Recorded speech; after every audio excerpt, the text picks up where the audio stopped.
नेहरू गांधी परिवार के compromise story को मैं आपके सामने रख रहा हूँ। किस प्रकार से गांधी परिवार का कंप्रोमाइज मिशन चलता रहा, देश की जनता को कंप्रोमाइज कर कर हमेशा अपने हितों की रक्षा पर कैसे पूरा नेहरू गांधी परिवार काम किया है, मैं उसकी जानकारी थोड़ा आपसे साझा कर रहा हूँ। एक समय था जब नेहरू जी ने खुद कहा था कि 45 करोड़ जनता मेरे लिए लायबिलिटी है।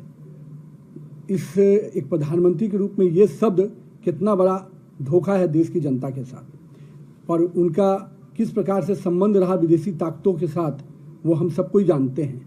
और अभी के जो बब्बर शेर बन रहे हैं, राहुल को भी आपने देखा है कि किस प्रकार से विदेशी शक्तियों के कठपुतली बनकर वो काम करते हैं। ये जो पूरा कांग्रेस परिवार का कंप्रोमाइज मिशन रहा है, इसके कुछ अंश आपके सामने रख रहा हूँ। इतिहास गवाह है कि नेहरू जी के सचिवालय CIA और अन्य विदेशी एजेंसियों के लिए किस प्रकार खुली किताब के रूप में था। 1954 में नेहरू ने किस प्रकार से बिना किसी रिवार्ड के तिब्बत में भारत के अधिकार को चीन को सौंप दिया, ये हम सबको जानते हैं। पंचशील की आड़ में किस प्रकार से अक्साई चीन का कब्जा मान लिया गया।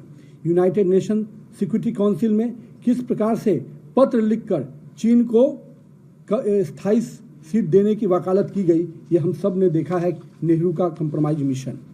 अब आते हैं माननीय इंदिरा गांधी जी के पर, जिन्होंने लगातार एक बड़ी छवि बनाई थी, लेकिन हम सबको ध्यान में है कि अमेरिकी राजदूत मोहिना ने माना था कि CIA ने कांग्रेस को चुनाव में प्रचार करने के लिए पैसा दिया। शिमला समझौता, जिसमें 93,000 पाकिस्तानी सैनिक को बिना PO के कब्जा लिए हुए छोड़ देना, आखिर किस कंप्रोमाइज मिशन के तहत ये किया गया।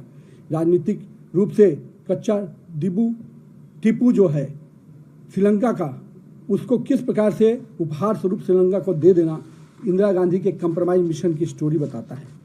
आइए राजीव गांधी के कंप्रोमाइज मिशन को देखेंगे तो आप देख सकते हैं कि रक्षा सेवा में किस प्रकार से अपने उस डील को पर्सनल बैंक अकाउंट को मजबूत करने का माध्यम बनाया गया। बोफोर्स घोटाले में स्वीडिश जांच के लिए किस प्रकार से उसको रोकते हुए अपने मित्र के लिए कोटोरोची को बचाने का किस प्रकार से प्रयास किया गया।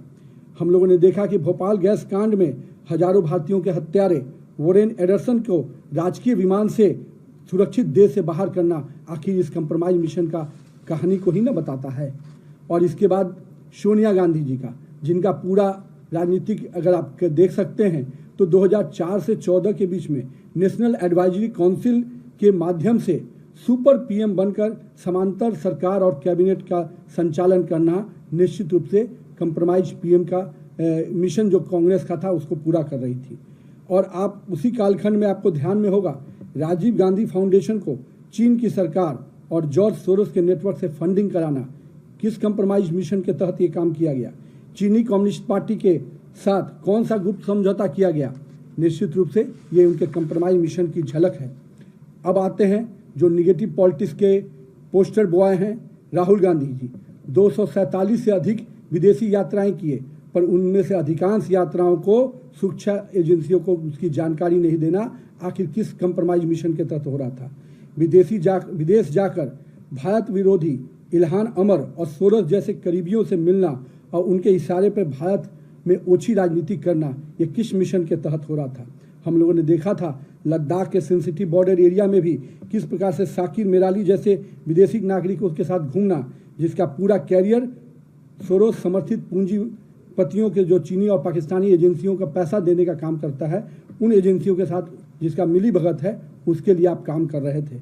ये दिखता है कि राहुल गांधी की पूरी राजनीति कंप्रोमाइज लीगेसी को ही आगे बढ़ाने वाली रही है, जिसके अंतिम दूत बनकर राहुल गांधी सामने नजर आ रहे हैं। और दूसरी ओर पूरे कांग्रेसियों की जो अराजकतावादी मानसिकता को राहुल गांधी लगातार आगे बढ़ा रहे हैं, वो दिखता है कि राजनीति की जो कंप्रोमाइज एटीट्यूड रहा है उनका, पहले देश की हितों को कंप्रोमाइज करना, देश की राजनीतिक दिशाओं को कंप्रोमाइज करना, और मैं तो कहता हूं कि बड़े पैमाने पे जो युवाओं का एक सकारात्मक सोच आगे बढ़ने की बात आती है, जो देश आज सबसे बड़ी युवा आबादी के साथ खड़ा है, उस युवाओं को भी गलत रास्ते पर भटकाने का काम कोई कर रहा है।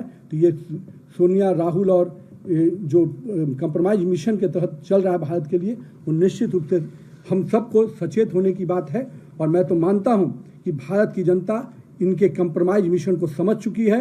ये देश के हितों के साथ कोई भी समझौता कर सकते हैं। इसके लिए देश की जनता उनको भी आने वाले समय में भी सजा देगी, तब जाके इनको समझ में आए।